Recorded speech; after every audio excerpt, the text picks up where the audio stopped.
Всем привет, дорогие друзья, не стесняйтесь, иди сюда. Мы на очередную рыбалку выбрались. У нас сегодня есть младший научный сотрудник, знакомьтесь, Маратик Грабовскис. И мы с ним первым делом... Ой, меня выдувает. Первым делом наше место ловли вычищаем, собираем мусор. Кстати, нам повезло, его тут не так много, но он все равно есть баночки. Ну, у тебя уже много, да, ты просто первый побежал. Баночки, бутылки, вот там кто-то в дупло засунул от резины пачку, как будто бы ее не найдут. Фанатик какой-то. В общем, перед тем, как начать рыбалку, хотя сегодня, вероятно, мы ее не начнем, потому что мы приехали к вечеру. Обустроим лагерь и с Маратиком обустроим береговую линию. У нас есть еще наш большой друг Нормут Грабовскис. Он руководит нами, нашей уборочной компанией, так скажем. Поэтому прибираем бережок. Ну, а про рыбалку будет дальше, как обычно. У нас сегодня по плану, уже к 7 часам вечера дело, у нас по плану лагерь, разбить костерок, покушать что-нибудь вкусненькое. Ну, пюрешка. У тебя пюрешка? Ну, хорошо. А у нас спонсор по еде появился, Нормут. Мы сегодня будем спонсорскую еду есть. Но это все будет уже чуточку попозже, а мы пока приберем за другими рыбаками. И после себя, будьте уверены, так же, как и вы делаете, не оставим никакого мусора.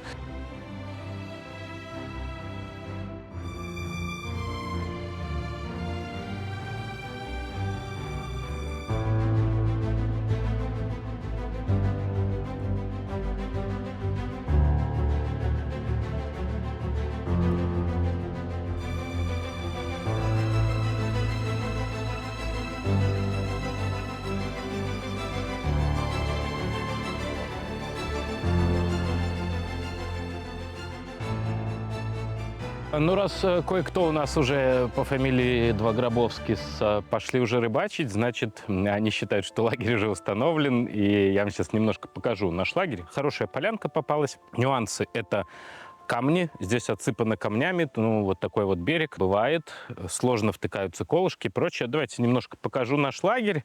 Так, у меня в руках моя любимая раскладушка, я вам про нее чуть позже.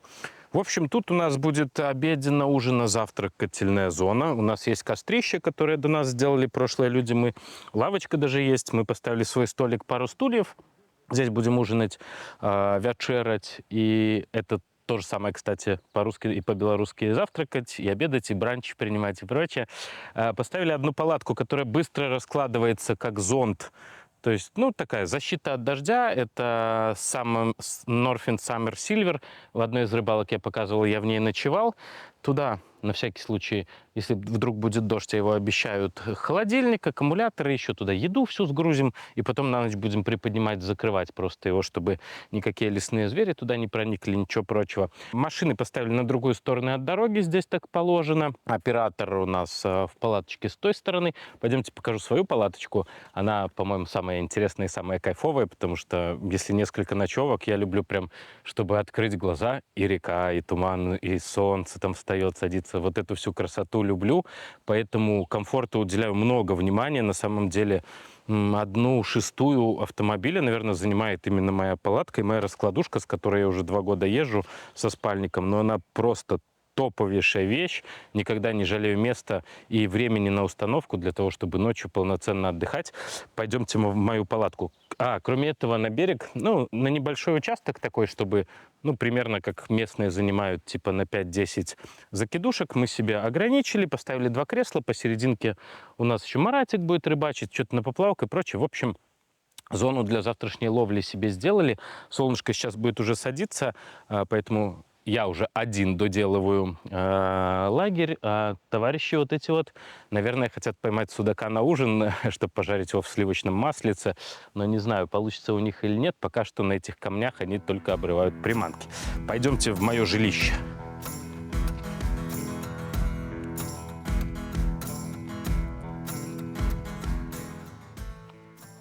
Вот из карпятничьей темы пришла любовь к комфорту на рыбалке. Когда нужно долго проводить время на рыбалке, активно рыбачить, нужно и отдыхать тоже качественно. Здесь очень сложный, кстати, рельефчик, потому что камни торчащие, они острые, и колышки даже сложно втыкать. Ну, в общем, у меня вот такой шелтер на одного меня. Я поставил его немножко в стороне от ребят, для того, чтобы мне храп ничей не доносился, мой храп, чтобы ни до кого не доносился, чтобы мне было спать круто. В летнее время очень важно, чтобы у шелтера были окна проветриваемые сзади и спереди. У меня здесь они есть. Эта палатка еще у нас только в разработке, но она мне максимально нравится, как для единоличника вообще суперская. И в комплекте со всем с этим очень круто. Я показывал на карповых рыбалках, есть отдельный видеообзор этого комплекта, потому что это раскладушка, которая в комплект со спальником отлично подходит. Вы видите, спальник пристегнут, он не ерзает никуда. Раскладушка широченная, большущая. И несмотря на то, что стоит она денег, вместе со спальником она стоит денег, она кроме рыбалки выполняет еще кучу функций.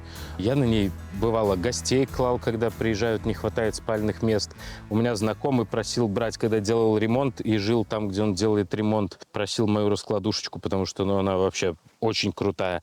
И вся крутость в том, что... Вот я сейчас снаружи это сделаю, потом я сделаю это внутри, что на нее одевается теплый спальник, одевается на голову, одевается на ноги, вот сюда, пристегивается ремнем, и этот спальник никуда не съезжает, и спать действительно очень круто и очень удобно. Все это называется Premium Fishing Norfin. В общем, по ссылочкам в описании вы этот комплект найдете. Вот даже я его просто вот тут кинул. У меня еще подушечка надувная, потому что без подушки не люблю. И я сейчас занесу это дело в палатку.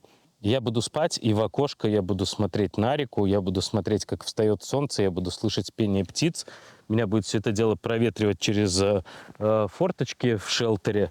И, честно скажу, на этом комплекте мне спится даже лучше, чем в домашней кровати. Потому что на природе. К рыбалке мы сегодня не успеем приступить. У нас не замешано, не разделено. Живой компонент не разделен. Удочки не подготовлены. Это мы уже будем делать завтра утром. Вот. Все, я не хочу никуда.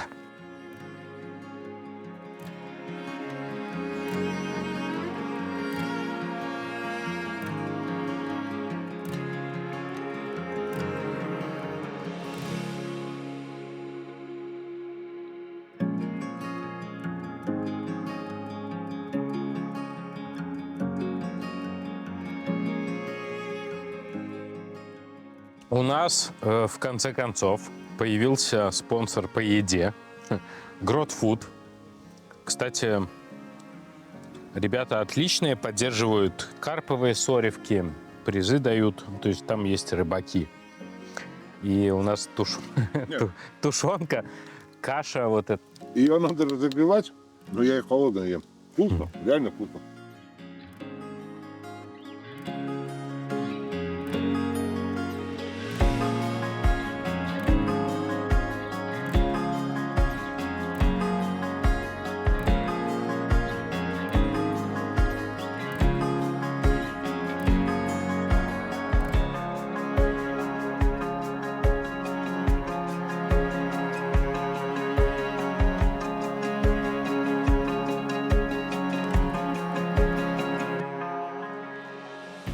Ну что же, доброе утро. Я, конечно, проспал, потому что показал вам вчера свое место спальное. Там невозможно не проспать утро. Но пришло время замешать прикормку. У нас дядька большой уже рыбачит. Есть специфика, чуть позже о ней расскажу. Замешаем прикормку. Прикормка сегодня будет интересная, потому что она необычная. Вот вы спрашиваете, что можно с чем смешивать, что можно добавить, что еще такое прочее. У меня сегодня, состав прикормки. Я делал фотографии для сайта, для интернета из новых прикормок серии Нормуда Гробовского. У меня их 3 вида, они все 3 разные. И в каждой прикормке у меня отсыпано по 50 грамм для того, чтобы сделать фото. То есть у меня 3 остаточные пачки, я их все 3 вместе сегодня смешаю. Это будет лещ холодная вода, лещ река и секрет 4XL. Плюс еще нашлась полпачки большой плотвы, которая почему-то порвана, куда-то я ее использовал, не помню, то ли опарыши пересыпал, то ли что-то такое. В общем, эти все виды прикормки я сейчас вместе перемешаю. Никакой ароматики добавлять не буду, просто на воде. И я сегодня подготовился, мы все-таки на Припяти, решил попробовать добавлять в качестве крупной фракции горох. Я сварил 1,5 килограмма гороха половинками. Вот он у меня получился такой вот замечательный, очень вкусный, мягенький. Но его я в прикормку мешать не буду, потому что рыбалка длинная, и солнце, и лето может подкиснуть. Его я буду держать в теньке отдельно пробками. Ну или как на какую-то порцию просто прикормки там подбрасывать одну жменю. О, видите, какая красота. И добавлять в качестве крупной фракции. В общем, что-то будет экспериментальное. Горох еще подсластил, кинул 10 квадратиков сахара. Он получился очень вкусный и очень ароматный. Как обычно, высыпаю прикормку в ведро. Сразу дам литр воды, потом дам еще пол-литра, может даже чуть больше. И шуруповертом увлажню.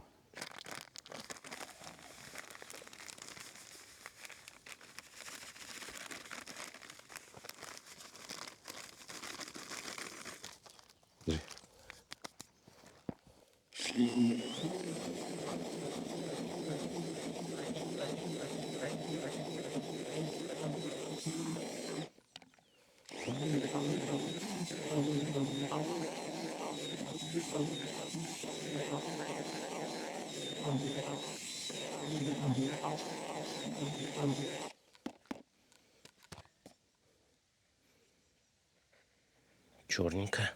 Я сейчас вам, товарищи зрители и товарищ Нормут Гробовский, расскажу про это место, хотя я вижу, что ты уже его чуть-чуть понял. Сложное место, скажу честно. Но на самом деле место очень интересное, но очень сложное. Во-первых, тут есть рыба, тут есть разная рыба, начиная от белоглазок, густер и прочих, заканчивая сазанами, хищником хорошим. Но оно очень сложное, потому что эту рыбу надо как-то взять, а брать ее приходится среди вот этих всех каменистых насыпей. Как ты видишь, камни острые, отсыпали, чтобы не размыло какой-то трубопровод или что-то прочее. То есть часть реки отсыпана этими камнями. Я в том году снимал здесь видео и очень много потерял поводков, кормушек, но и рыба хорошо клевала. И ты, я так понял, что с утра сегодня сев ловить уже почувствовал? Не, ну как, с первой пары забросов сразу пучеглазка это, густера хорошая, и кормушка. Сколько уже кормушек минус? 4.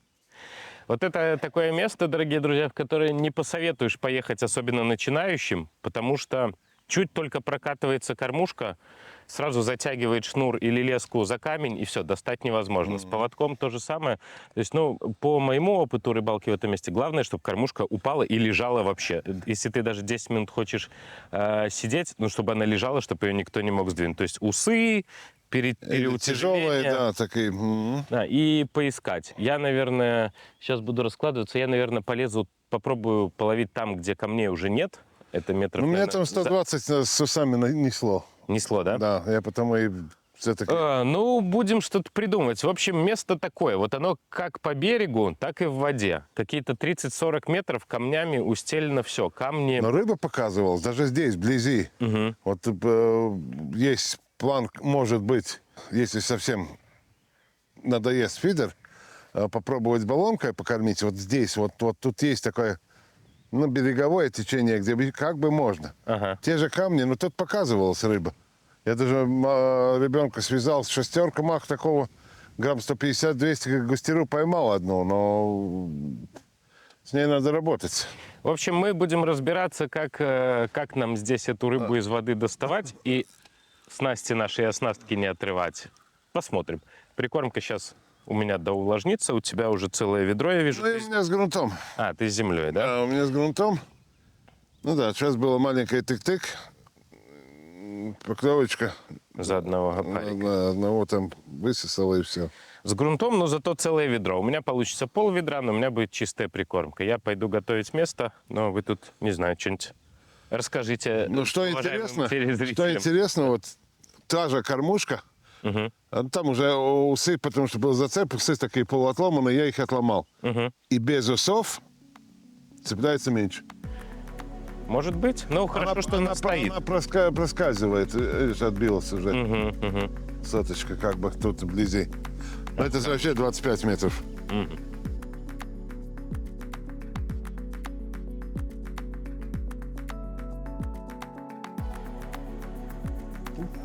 Какой-то... О, О, пучеглаз. пучеглазка, да. Вот хорошая пучеглазка. Первая была больше.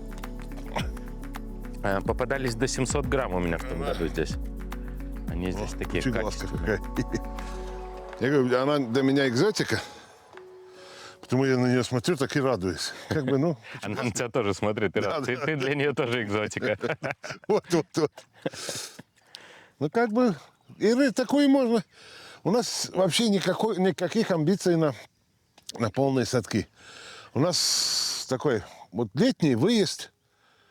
Я с ребенком. Мы вообще на 3 дня с ребенком.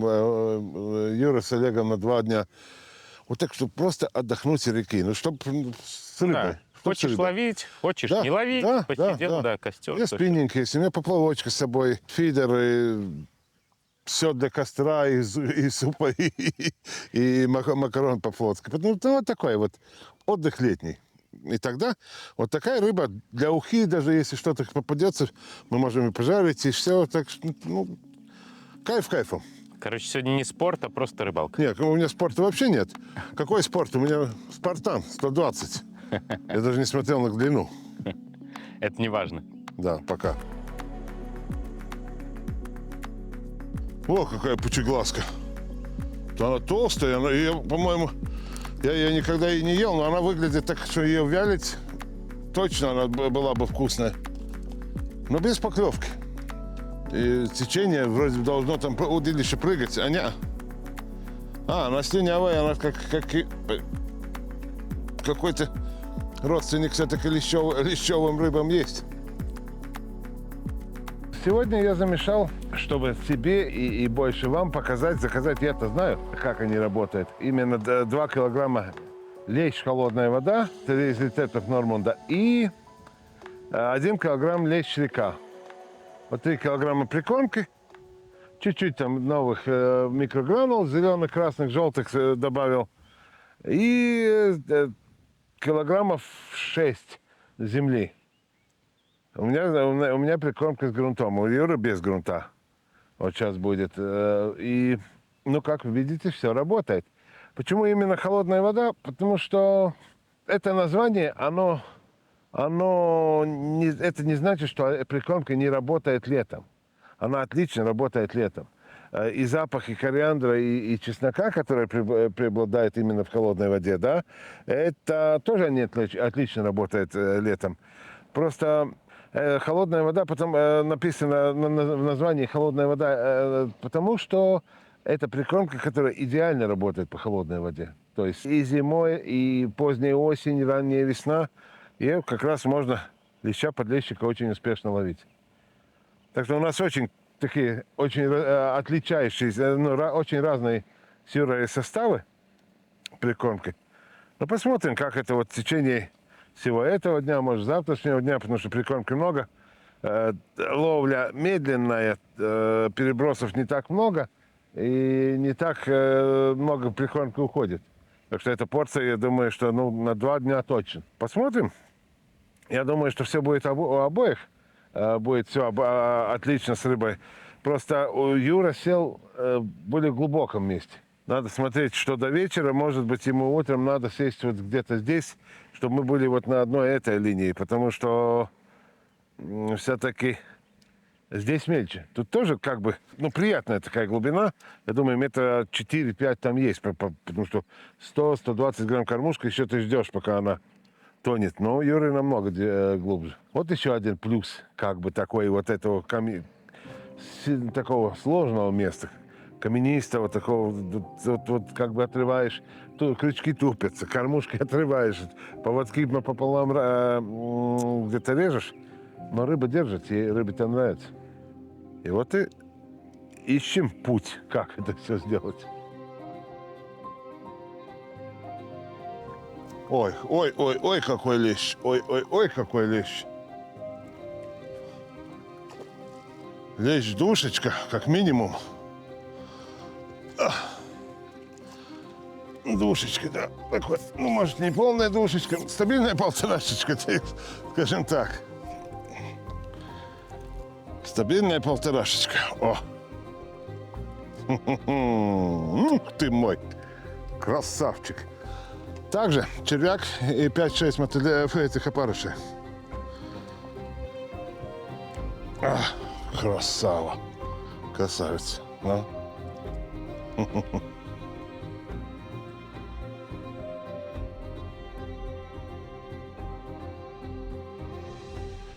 Во, подуст. Ну, килограмм точно в нем есть. Ну, я тут в Беларуси, наверное, не очень часто их я не ловил, но такого первый раз. Я знаю, что они бывают и сильно больше, но красавец. Как отличить подуста? Первый признак, как отличить подуста от сырти. Смотрите, там плавники, там тоже есть отличие, но первый нос. У подуста треугольный нос. Видите, такой треугольный. У сырти тут одна такая вот, просто вот такая вот шарик. Вот, кстати, Нормунд поймал подуста. У нас в Беларуси подуст был вместе с вимбой, которая называется еще рыбец, в Красной книге. Наверное, 7-8 назад его из Красной книги убрали, потому что развелось подуста очень много. В Березине, в Припяти, в других реках было очень много. Нормунд опять тянет, да. Я не знаю, что это. Он просто идет против течения. Я не удивился бы, если это был бы судак. Сазан, может быть, да. Может, но сазан бы бежал бы куда-то. Не, лещ наш плавник. Тянет хорошо, потому что монолеска много прощает, и рыба в подсаке. И что за рыба? Рыба-лещ. Зачет? Вот, смотри. Тут самый-самый кончик плавника. Главное, кино делается, да, Олег? Делается кино? Кино делается. Так вот, продолжая, пока там рыбу багрили товарищи. Короче, подуст в Беларуси все, не в Красной книге. Его можно брать, он невкусный. Лучше его, конечно, отпускайте, потому что с него толку, вроде как говорят, что завялить можно вкусно. В остальном смысле нет. Рыба такая, похожа на мокрый картон по вкусу, безвкусная, костей много. Он красивый, поймали, посмотрели, отпустили. Что касается рыбалки, начали давать горох. Вот мой. Я Нормуду отнес целую такую банку большую, 1,5 литра гороха.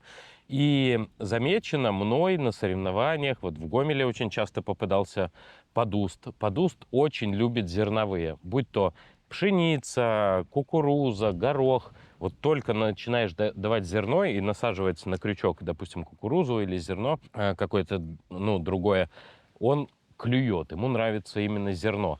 Проблема с реализацией бывает. Бывают очень мощные поклевки, если вот именно про подуста говорить из моего опыта.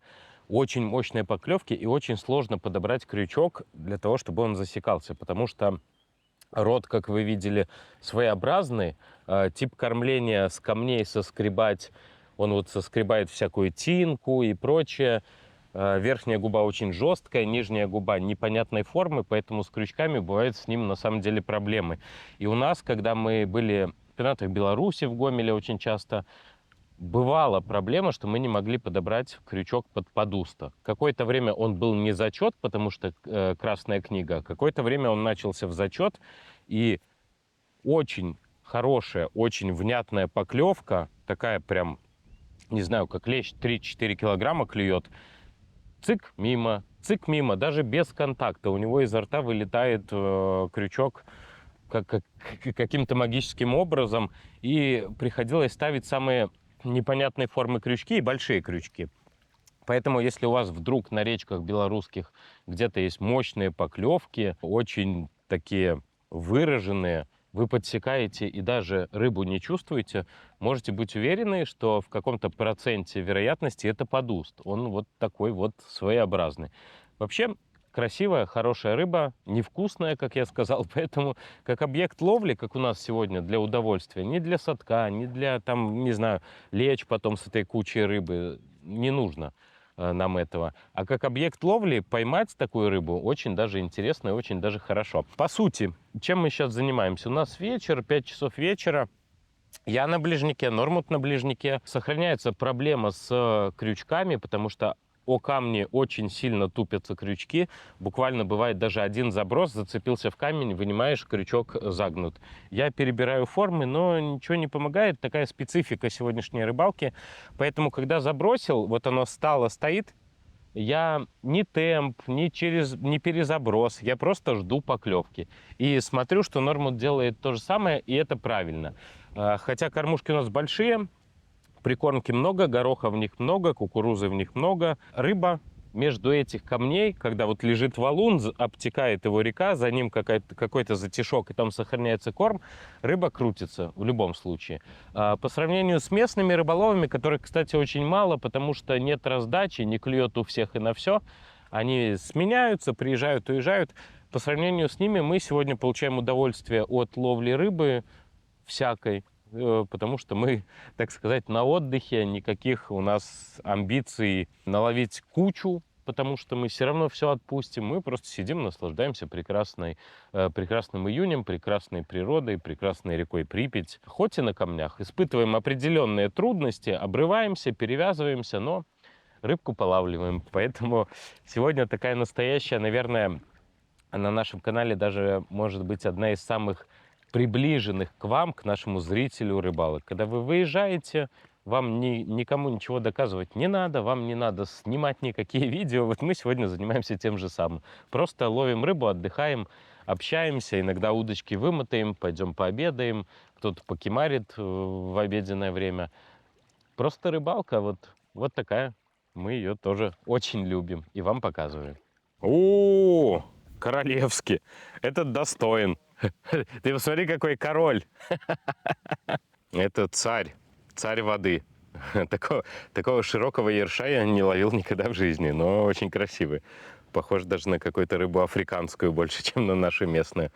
И у ерша, вот когда ловите, у него очень прикольно, у него очень красивый цвет глаз.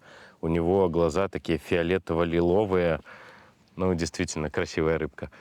Для ухи, но для улова я его лучше отпущу, пускай он еще вырастет. Ну, такой грамм 60-70, наверное, но ёршик. По сути, к чему свелась рыбалка? Раз уж у нас передача рыболовная, расскажу про рыбалку. Я полдня пытался ловить по речному. Далеко, тяжелыми кормушками. У меня кормушки были 130 шипами на дистанции 45 метров. Пытался удерживать мощным удилищем. Постоянно цеплялся в камни, когда вываживал рыбу. Рыба клевала там не очень большая. В очередной раз оборвался, плюнул, взял в руки легкую снасть 3,30, тест 60 грамм. И смотрю полоску на реке. Вот на реках обычно, даже когда ветер, бывают полосы, которые русло обозначают, вот ближнее русло. Смотрю, полосочка ближняя, метров 15-17. Думаю, попробую там ловить, потому что Нормунд ниже по течению тоже ловит на недальней дистанции. Поставил кормушку 60 грамм, глубина около 3-3,5 метров. Закормился, даю сейчас каждую кормушку горох, практически полную, практически чистый горох. И у меня клюет рыба. И я сижу и думаю, а зачем я пытался там куда-то что-то кому-то доказывать? То есть даже на большой реке, если позволяет глубина, если вот под нами обрыв и сразу 3 метра есть, можно ловить близко. И клюет, и лещ, и белоглазка, и ёрш такой королевский. Все клюет. Поэтому теперь с легкой снастью в руке просто получаю удовольствие.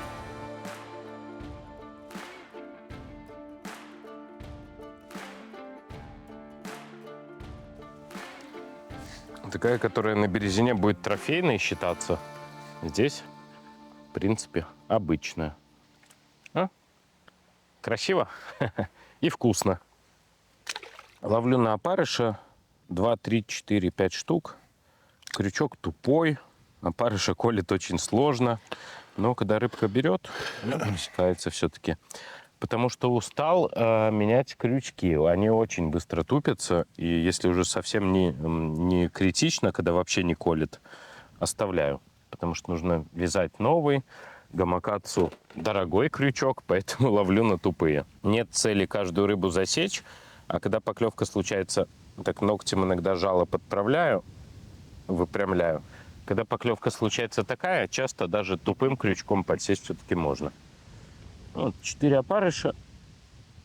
Прошлую рыбу принесли, поэтому повторяем комбинацию и получаем кайф от рыбалки. Близко, кормушка 60 грамм, все легенько, все приятно. Голая плетенка, голая шок-лидер из плетенки, никаких фидергамов, ничего. Просто пускай лупит, и нравится.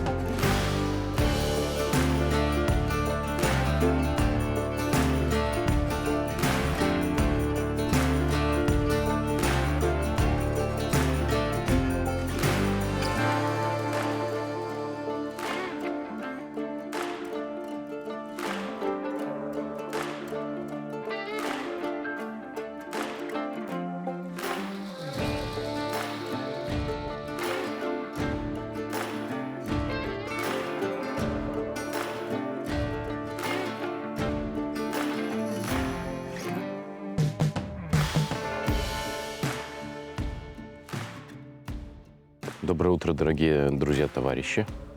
Мы сегодня с вами тут стартуем без Гробовских пока что. Пока что ребята еще спят. Рассветик. Встретили, кофе попили. 6 часов утра. Время приступить к ловле. Вот буквально с первой кормушки на ближней дистанции уже была поклевочка, но пока что без рыбы. Так посмотрели на реку, пока она спокойная, пока ветра нету.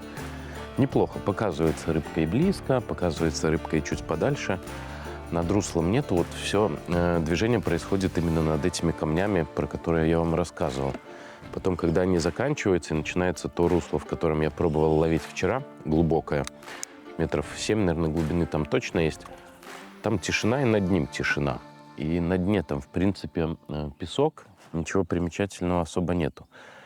Поэтому продолжаем эксплуатировать эту нашу аномалию, которую люди создали, насыпав камней в реку. И, в принципе, рыбка здесь и держится. Хотя, как вчера говорил, так и сегодня вижу, что для местных, конечно, не клюет, потому что снялись, уехали. Вчера машины уезжали, а с утра я смотрю, что новых рыболовов особо и не приехало. Может быть, один вот новый. Вчера подходил мужик, тоже не местный, тоже приехал ловить, но пока что и он спит, и колокольчики у него не звенят. Ночь была отличная, отлично выспались, немножечко прошел дождик, и сейчас утречко будем пробовать раскармливать заново точку. Я все так же продолжаю давать прикормку и горох, и будем смотреть, кто на это клюет. Вот. И поклевка, кажется. Нет, было не поклевка. Ну ничего, лишний заброс, это лишняя порция прикормки. Это он всего лишь второй сегодня. Я вообще хочу в быстром темпе с утра дать штук 10 по минуте посидеть, чтобы какая-то часть прикормки уже была на дне.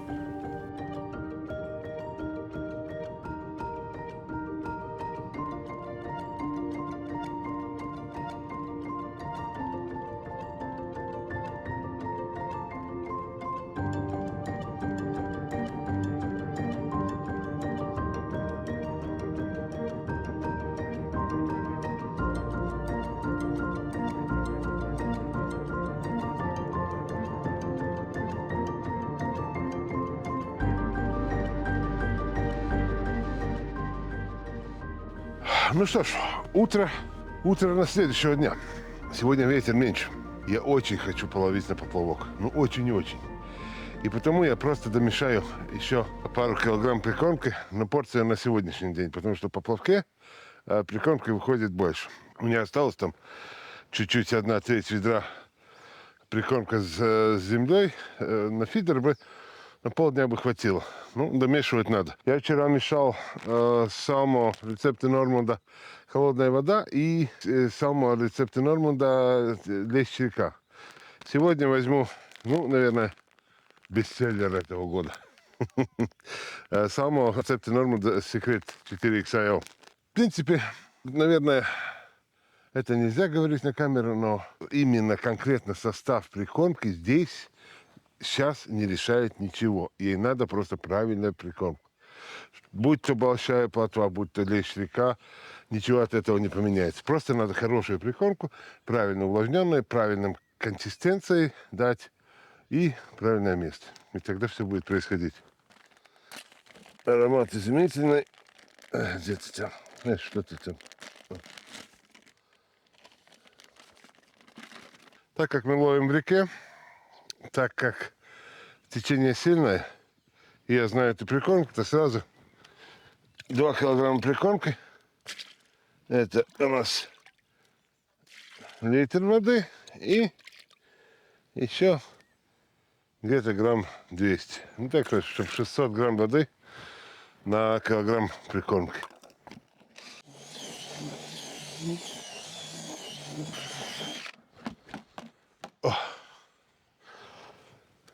Шурикам это мешается очень быстро. И не надо много времени уделять на все замес, через сито гнать. Но 2 порциями мешать надо как минимум 2 раза. Вот сейчас замешал, дадим ему, ну, эти 3-5 минут попить.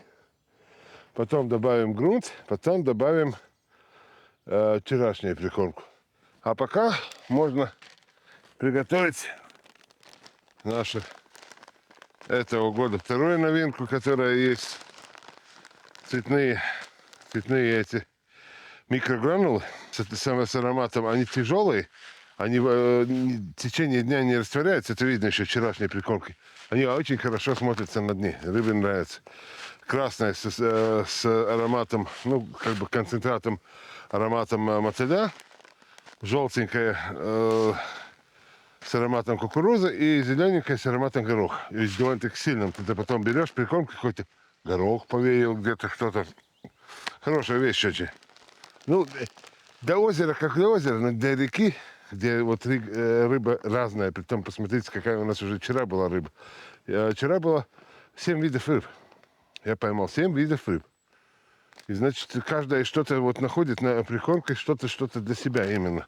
Потому что как бы у густеры, у подуста, у леща, у окуня и у белоглазки чуть-чуть меню, рацион чуть-чуть отличается.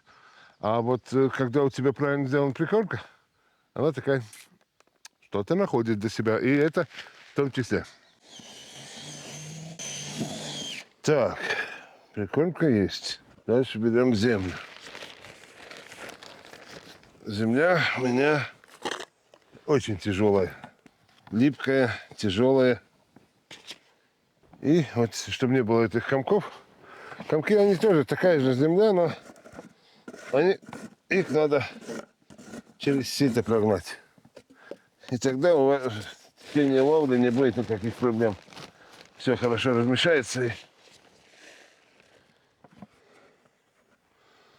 И на такую реку, как Припять, обязательно землю надо брать с собой, потому что тут берега песчаные. И надо по земле, по дороге.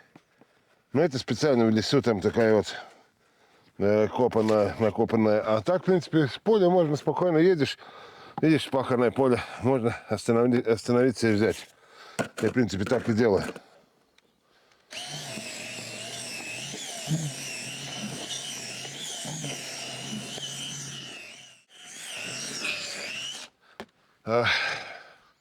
Прикормка была влажная, очень влажная. Добавил землю, которая как бы липнет, но сухая. И прикормка получается, ну, такая, что можно шарик кинуть. В принципе, стадия вот правильная. Стадия вот такая вот. 2 раза нажал, с метра кидаешь, и вот шарик попадает на землю, а так пальцем бьешь, и она разваливается. Вот это как бы правильная стадия прикормки. Ну и вчерашние остатки тоже сюда тогда.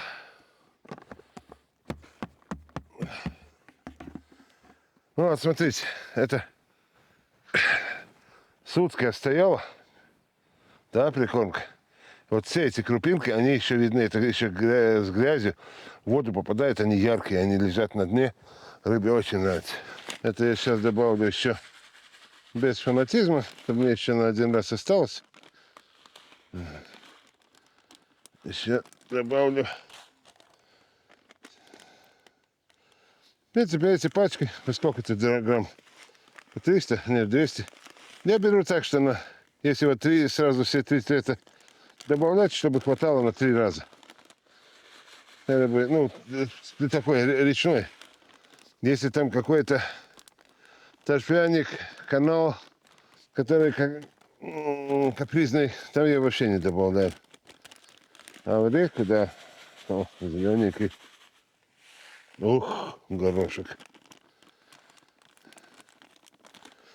Эти мы тоже специально делали тяжелыми, чтобы они по сравнению с печевым многих других производителей не уплывали.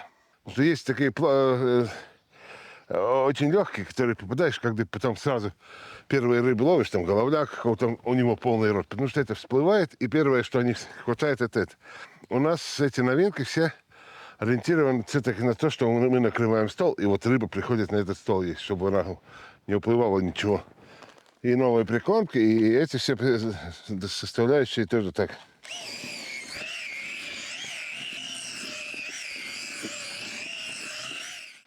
Я еще проверю, так как я поплавком буду.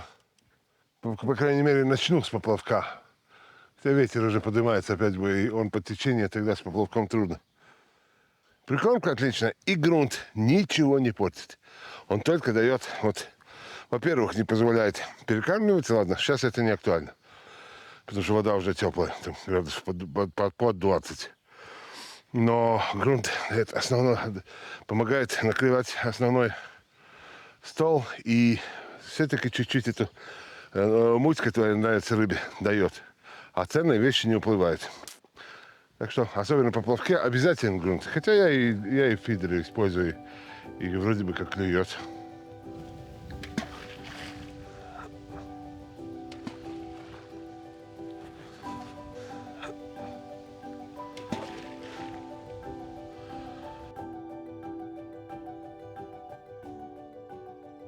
Ну, интересно. И поклевочка, ну как, это вторую я вытащил, одна хорошая рыбка какая-то сошла. Надо еще покормить, посмотреть. Если тут только густера, береговая какая-то и больше мелочи, то может быть, и надо уходить на фидер, потому что на фидер все-таки надежда поймать крупную рыбу больше. А если проскакивает еще какая-то белоглазка, еще кто-то, ну тогда можно заниматься. Даже с таким ветром по течению, который для поплавка считается ловлю проводку очень плохим ветром. Сложное место, потому что все время уходит дно так. Тут основное течение, тут чуть-чуть такое, как завихрение береговое. Вроде бы как проводка можно держать нормальной скорости проходить. Если там есть кто-то, кого ловить. Просто и фидер показывает то, что рыба идет с такими подходами. Нет такого, что ты закормил, и вот там стоит, хоть какая-то стоит все время. Такого здесь нет. Сейчас, вот в этот момент. Подходами все время. То одна, то вторая рыба подойдет. Не до конца понятно, как. С поплавком нельзя такого. Здесь вообще не получается. Все время ты держишь удочку в руке, и, в принципе, заброс раз в минуту получается. Заброс раз в минуту. Что ты-то? Ну подуст.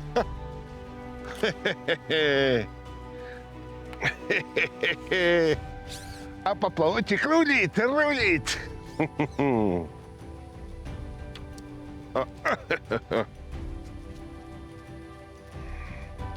О, какой зверь.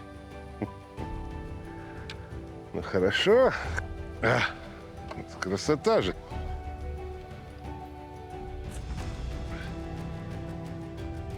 Значит, стоит поупираться чуток.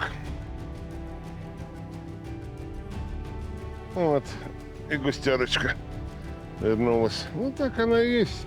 Ближе к берегу больше мелкая. На фидер такая уже редко попадается. Там все-таки густерка покрупнее. Если очень хочется поплавком побаловаться, то можно. То я и пока какой-то часик побалуюсь.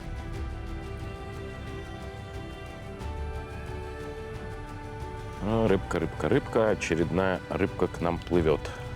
Кто это? Ой, прости меня, дорогая рыба. Извини, что тебе было больно. Ну, куда ты? Под камень хотела. Белоглазочка. Немножко сегодня наблюдается у рыбы по сравнению со вчерашним днем капризное настроение. Все, в принципе, предсказуемо. Мы посмотрели прогноз погоды. К нам идет похолодание. Завтра будет плюс 13, хотя сегодня плюс 20. И к нам идут дожди. И в центральной части страны и Минск затопило дождем, и в Бобруйске был дождь. У нас вот дождик был маленький, но он придет завтра. А сегодня вот этот ветер, который гонит к нам этот циклон или антициклон, не знаю, как это называется правильно, этот ветер сегодня раздувает. Норму поплавком попробовал половить. Ну и сейчас продолжает еще ловить. Но сложно. Характер и поведение рыбы меняется. С утра где-то с 6 до 8 был хороший стабильный клев, много поклевок. После 8 стало уже так. То дернет, то не дернет, то засечется, не засечется. И большая продолжается проблема с крючками. Я вот сам вижу поводки, готовыми не пользуюсь. Крючки тупятся о камни, крючки не засекают рыбу, когда затупились. Значит, пока что я остановился на 3 моделях крючков, которые мне под ту или иную насадку подходят больше всего. Вы часто спрашиваете, какими крючками. Я стараюсь вот в видео показать те, которые отобрал. Некоторые пробовал. Вот мои 20-30, любимая гамакацу, сегодня и вчера не секут почему-то рыбу, убрал в сторонку, они тупятся быстро. И пока что остановился, вот сейчас ловлю на 22-10 12 номера, классика, классическая, очень хороший крючок, действительно не зря он топ-1 во всяких опросах, топ-1 по популярности, да и по продажам тоже. К слову, я гамакацу еще зеленые пробовал, японские, которые очень тонкие. Но эти крючки здесь просто умирают с одного заброса. То есть нужно, чтобы жало было покороче, ну, и такое, как бы камень лучше держало. Хотя и даже с 22-10 проблемы есть, приходится менять достаточно часто. Вот тут в пачке осталось, она была целая, из 25 осталось штук, наверное, около 10. То есть 15 крючков я потратил. Пробовал половить на большой пучок червя вот этим крючком, розовенький. Fine Carp он называется, и 8 номера. Пробовал 5 червей, ну, хорошая такая насадка, чтобы крупная рыба клюнула, но рыба не клюнула. Этих несколько крючков потратил. 8 действительно большая, она под горох, под кукурузу, под пучок большой червя. Fine Carp тоже изумительный крючок, по форме напоминает 22-10, то есть очень схож с ним. Ну и один из моих самых любимых крючков, Carp Feeder, очень крепкий крючок. Круглый, с боковым подгибом. Больше, конечно, под зерновые, под несколько кукуруз. Но хотя и пучок опарыша с червем тоже хорошо смотрится. 10 номера, вот он тоже у меня лежит на столе. Ну, пока повторюсь, пока больше всего нравится 22-10. Хотя проблемы с реализацией есть. Рыба очень странненько берет. То за глот, то за краешек губы. Лещик был вчерашний вообще за самую сопельку губы. Вот там буквально миллиметрик он просекся. Как-то есть проблемка с реализацией, так сказать. Но разбираемся. Вот эти крючки рекомендую на речку, на хорошую рыбу, на достаточно большие насадки. В этих номерах рекомендую использовать.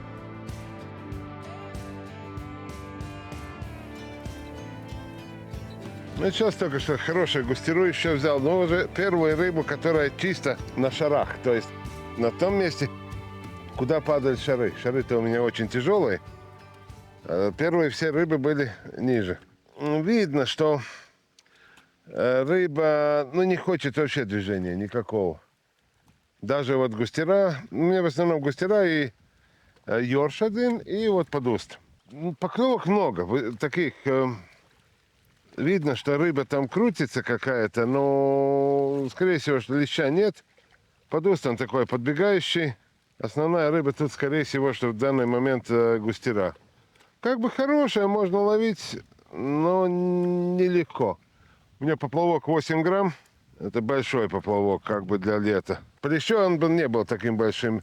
А для густеры все-таки, ну, хоть он хорошо отрегулирован, все равно большевато. Большевато. Она дернет. Я сейчас очень мелкий мотыль в этот раз попался. Я сейчас просто начинаю... Ну, если рыба капризная, то ей надо давать какой-то мотылюку. И я сейчас пытаюсь со своими пальцами-сардельками это микромотыля одеть, там по 5 штук, 3 опарыша, 5-6 мотылей. Потому я так смотрю больше на мотыля, чем на вас. Я вас очень люблю и уважаю. Ну, мотыля одеть надо. Не, когда кормишь, у меня сейчас двоякие чувства такие. Я понимаю, что здесь леща, скорее всего, что я сегодня не поймаю. Потому что, ну, он вообще не хочуха рыба.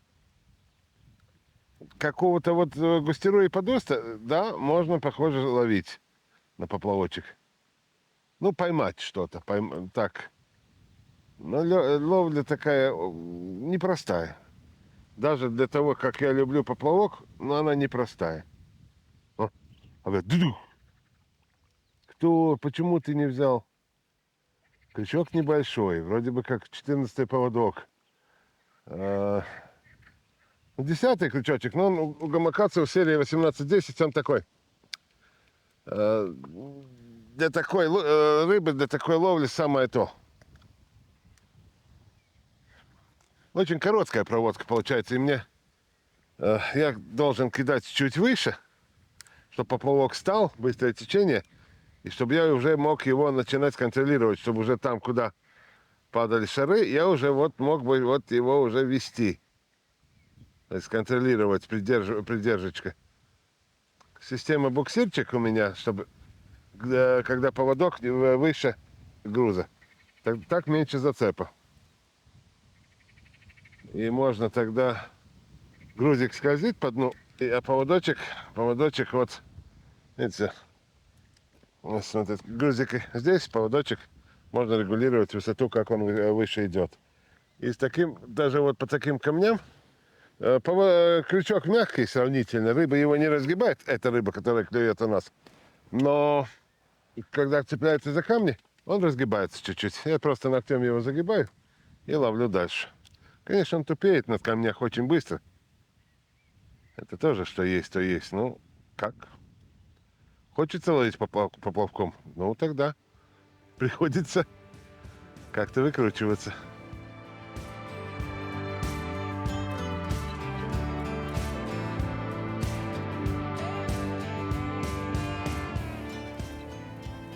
Ну вот, я скучал по белоглазке, вот она и клюнула. Я как бы, ну вот, ух, как жерех выпрыгнул такой, ну полторашка полностью дельфином. Вроде бы как и клюет, да.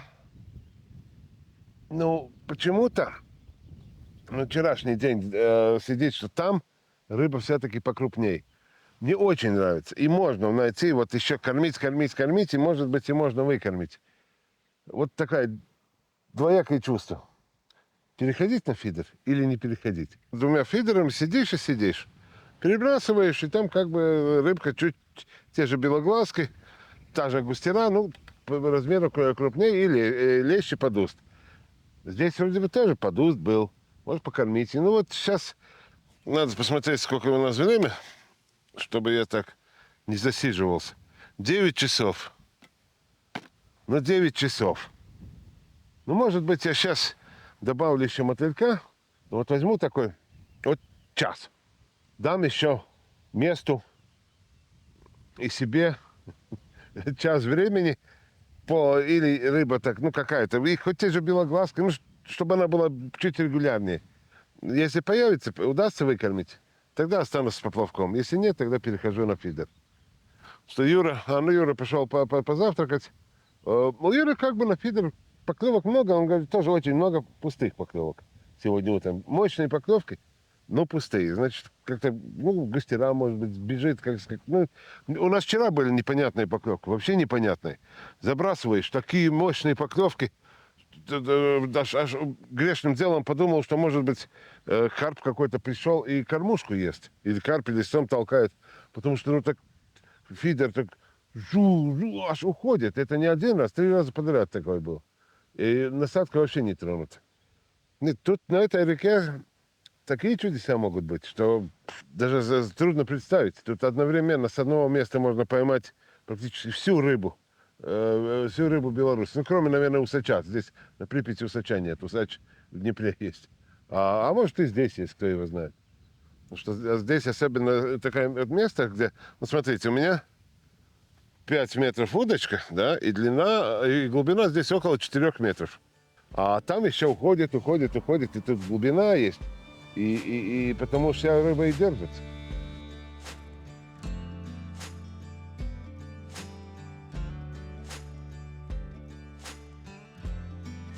Уже в борьбе за реализацию перешел на ловлю на одного опарыша, не парочка, потому что создалось ощущение, что просто сильно дергает за одного опарыша из 2 и не засекается. Но вот когда одел одного, достаточно глубоко заглотила, но, как я уже сказал, рыба без поклевки. Вот. У нее же наверняка хватает сил для того, чтобы дернуть, чтобы потянуть. Но она этого не делает. Она в каком-то вялом состоянии стоит там. Очень плохая реализация. Я уже и 1,20 м попробовал поводок, ну, удлинялся, думал, что нет реализации, надо удлиняться.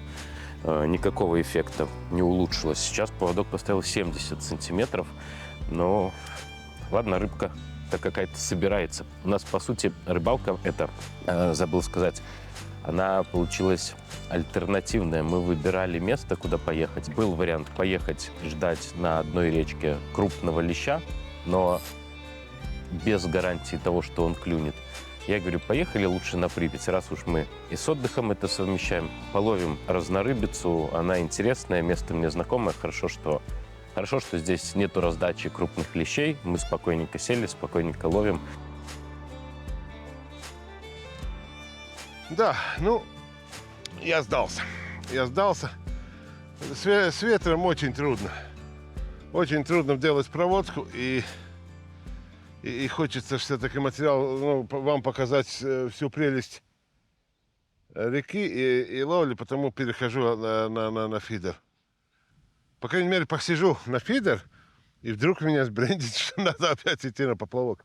Поклевки есть, очень мощные, аж держишь, поплавок удар аж в руку отдает. Но не садится на крючок, непонятно. Или это дикая какая-то густера, или там подустики какие-то бьют. Трудно сказать, кто. Но факт таковой, что движение как бы есть. Посмотрим, что фидер. Ну, сейчас у меня там не кормлено. Сначала я закорм такой, как таковой делать не буду. Я буду сразу просто перебрасывать раз в 2 минуты, и рыбка, которая вблизи, она соберется. Потому что у Юры как бы дела идут весьма неплохо.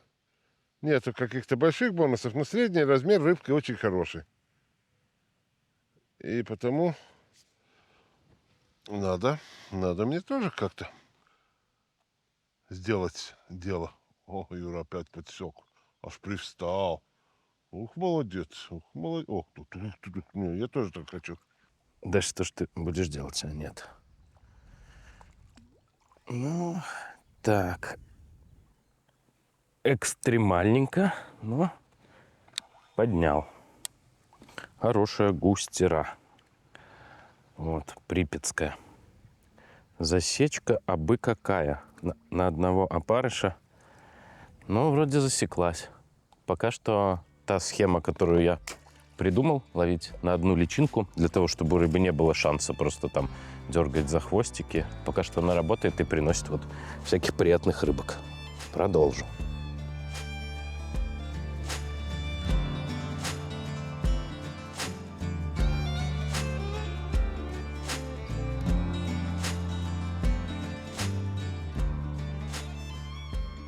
Ну, у меня два речных фидера. Один с монофильной леской 0,27. Ух ты. Пришел на фидер. Мимо, да? Нет, какой-то микроплеть. Ну да, мелкая густера, но она, в принципе, это второй заброс. И там на второй заброс сразу был поклевка. Вот. И один фидер со шнуром и с фидергамом. Ну, сказать, что какой-то работает лучше, и если так сравнивать, нет, но мне просто нравится. Монофильная леска вообще сама по себе в фидере в реке очень нравится. Потому я для себя так не могу сказать, что я так поклонник, как лягушки поют, что я так поклонник одной или второй лески. Я знаю, что есть рыболов, кто только вот ловит на шнур. Или кто-то только на монофил. Я не боюсь фидергама, то есть фидерной резины. И использую ее довольно-таки активно. Здесь стоит вот миллиметровый. На миллиметровый фидергам можно ставить поводочки и 0,16, 0,18. И никаких проблем, если крупная рыба там сядет. Если он не поврежден, то там можно, я думаю, маленького слона вытащить. Такой одной правды и нет. Даже сидит кто-то. Одной правды и нету. Что лучше?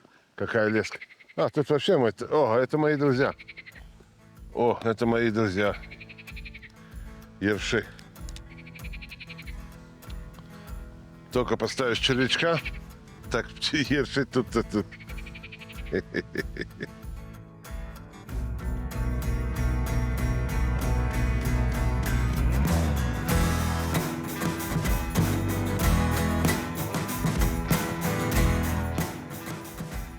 Очередная рыбка. Какая густера. Оп. Вот хорошая густера. Припятская. Вообще замечательная. Если бы еще была весна, и она была с икрой, ее можно было бы взять и завялить. Это просто деликатесище получается. Вроде бы, когда клюнет, красивый плавник такой верхний, вроде бы вот когда достаешь, и засечка вот хорошая, пробила крючком насквозь, и все хорошо, и поклевка была внятная. Но почему так происходит не каждый раз, не знаю. Бывает, что прям сильнейшая, мимо, вообще без контакта. Или нет поклевки, достаешь, вот даже на коротком поводке достаешь, парыш, например, высосан. В общем, немножечко сегодня, по сравнению со вчерашним днем, рыба такая придурковатая, так скажем, потому что вчера она была явная, конкретная, поклевка рыба. Сегодня ее подламывает. И я по себе тоже чувствую, что идет слом погоды, потому что что-то как-то колено гудит, что-то какое-то такое вот настроение такое какое-то переменчивое, такое же, как и погода. И куртку, точнее кофту, то жарко снимешь, солнце спрячется, ветер сильный подул, а ветер северный и холодный. Опять одеваешь, снимаешь, одеваешь. Вот такой, такой вот денек. Ну, рыбалка ладит. А Нормунд половил поплавком, перешел на фидер, сейчас пошел позавтракать, поэтому все супер. Отдых вот такой. И даже, наверное, больше и не знаю, что вам еще и рассказывать. Вот она, вот такая ловля разнорыбицы на Припяти. Очень благодарная река, очень красивая, хорошая рыба. Еще немножечко половим, потом, может, в садок посмотрим, да, и будем уже, наверное, прощаться.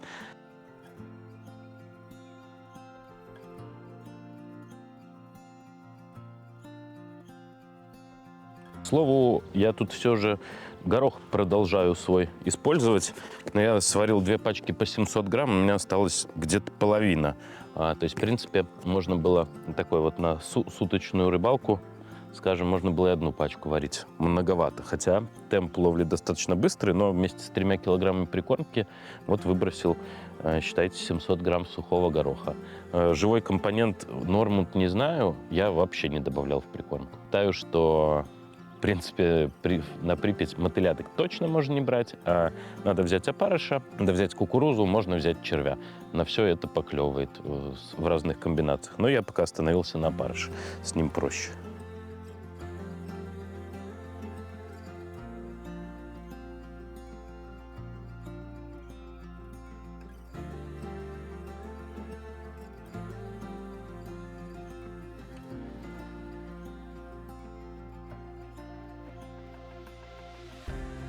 Худо-бедно, но пучеглазка, то есть сапа, белоглазка, называется как хотите. Мне нравится мною данное ей название пучеглазка.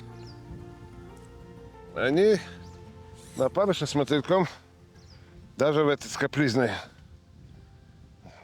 клев. Ну, такие средненькие, но как в плане ловить очень интересно. Она средняя, она прицепляется хорошо. Как раз могу заодно показать, на какие крючки ловлю. Во-первых, карман. Смотрите, длинный поводок, метр. Потому что я использую готовые поводки гамакацу. Здесь сейчас тут очень сложное место, много камней, много зацепов. И особо тоньше на тонкие поводки нажимать не надо, будете очень много обрывать. Крючков я ловлю сравнительно тонкими крючками, но с толстыми поводками. Что если между камней где-то застревает, потянул, и крючок разогнулся, и не надо обрывать. Потом ногтем загнул. На рыбе он не, на то, что той рыбе, которую мы ловим, он не разгибается. Потому у меня поводки сейчас 0,16. Бы оставил и 0,14, по рыбе-то вообще никаких проблем нет. Просто что, какие готовые поводки есть, я очень сам люблю. И сейчас заброшу, покажу. Если у вас глазки не показывают, или как у меня вот пальцы сардельки, или просто не умеете и не хочется, точнее сказать, хочется удобств, то готовых поводков в магазинах очень-очень много. Ну вот, я использую вот такие вот. Гамакацу, 10-й крючок на 16-й леске. Это вот сейчас этот, который забросан. На второй у меня стоит... там 14-й. Там стоит вот такой вот 10-й крючок на 0,14 леске. Удобно. Здесь 75 сантиметров, этот метр. Очень удобно. Ловишь и беды не знаешь. Накупил. Да, они как бы чуть-чуть получается дороже, чем просто крючки. Но если посчитать хорошую леску, сами крючки, стоимость, еще если правильно посчитать и свою как ты там что-то вяжешь и не можешь связать, ну, тогда все получается очень удобно. Я уже, наверное, не знаю, лет 15 как минимум сижу на готовых поводках и подсадил уже на них не одну сотню, не одну тысячу человек. Ну, очень удобно.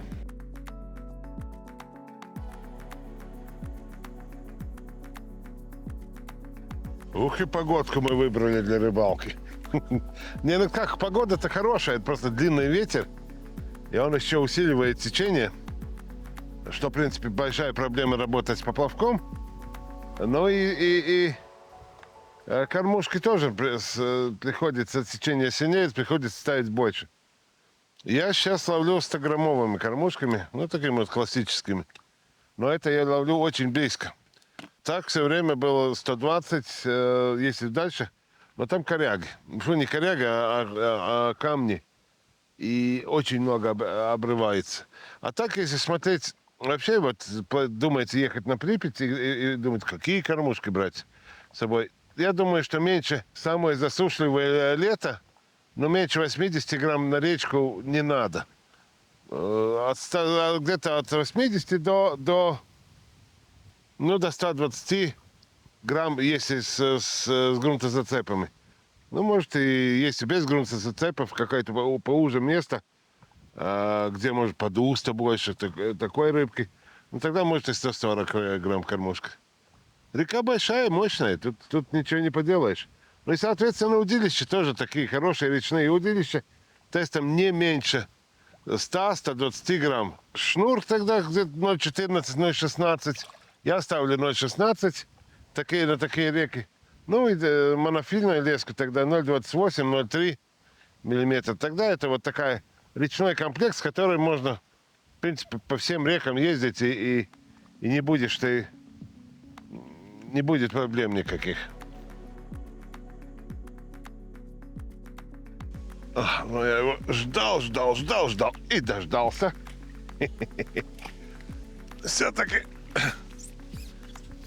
Все-таки лещик пришел. Красава.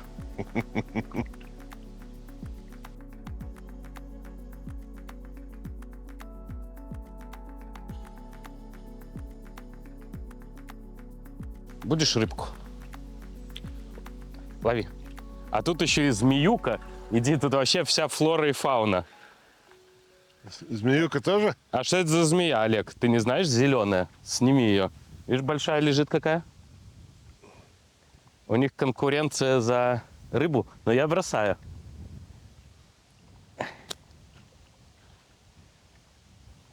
Бери, бери, не бойся. О. На завтрак. Видите этого аиста? Вот он из-за таких вот мудаков, которые лески и плетенки бросают большими пучками. Он вот, я не знаю, если его рыбой будут подкармливать, он будет жить. Но он на одну ногу не может наступать, у него намотан пучок лески, крючков каких-то, наверное, еще. И вот бедный, вместо того, чтобы сам себе добывать пропитание, тусуется тут среди рыбаков, рыбку попрошайничает. Поэтому, пожалуйста, сколько мы уже миллионы раз об этом говорили, пожалуйста, лески, ну, скрутили в пакетик или в костер куда-нибудь, не оставляйте на берегу. А змею тоже надо снять. Я не знаю, что за змея. Я еще вам змею покажу, короче, в мире животных. Ну что, мой большой ненасытный до рыбалки друг? Я уже садок сушу, ты все продолжаешь рыбачить. Я хочу ловить. Нас в мире животных сняли мы только что передачу. Давай поделимся с нашими зрителями, которые нам и лайки ставят, и подписываются на канал, не забывают, и комментарии хорошие оставляют. Впечатления о месте. Ты первый раз. У меня отсюда есть видео, кстати, на канале из старых, пару лет назад. Там мои впечатления. Вот тебе как место?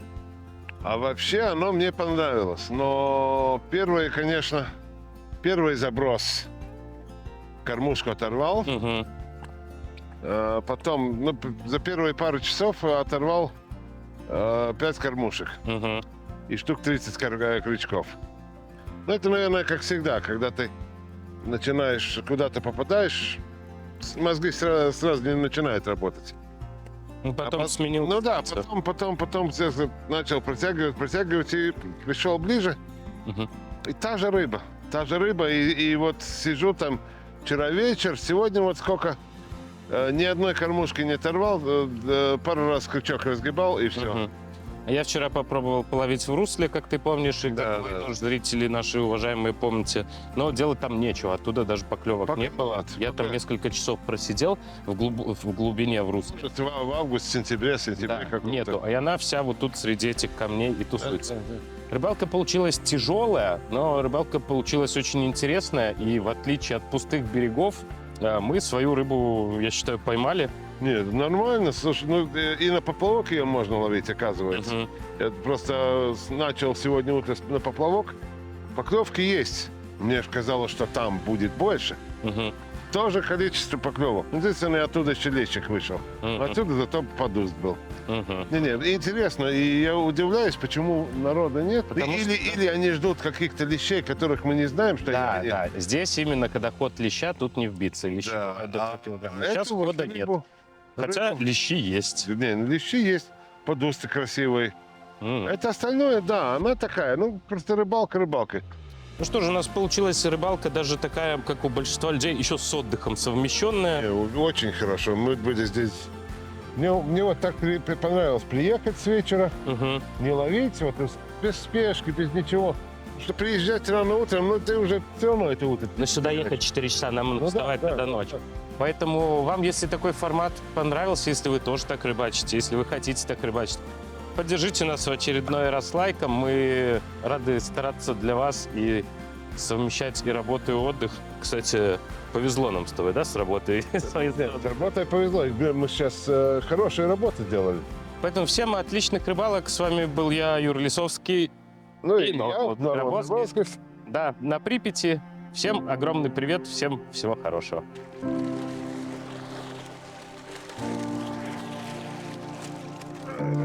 Вот так вот это вот. Вот, смотрите.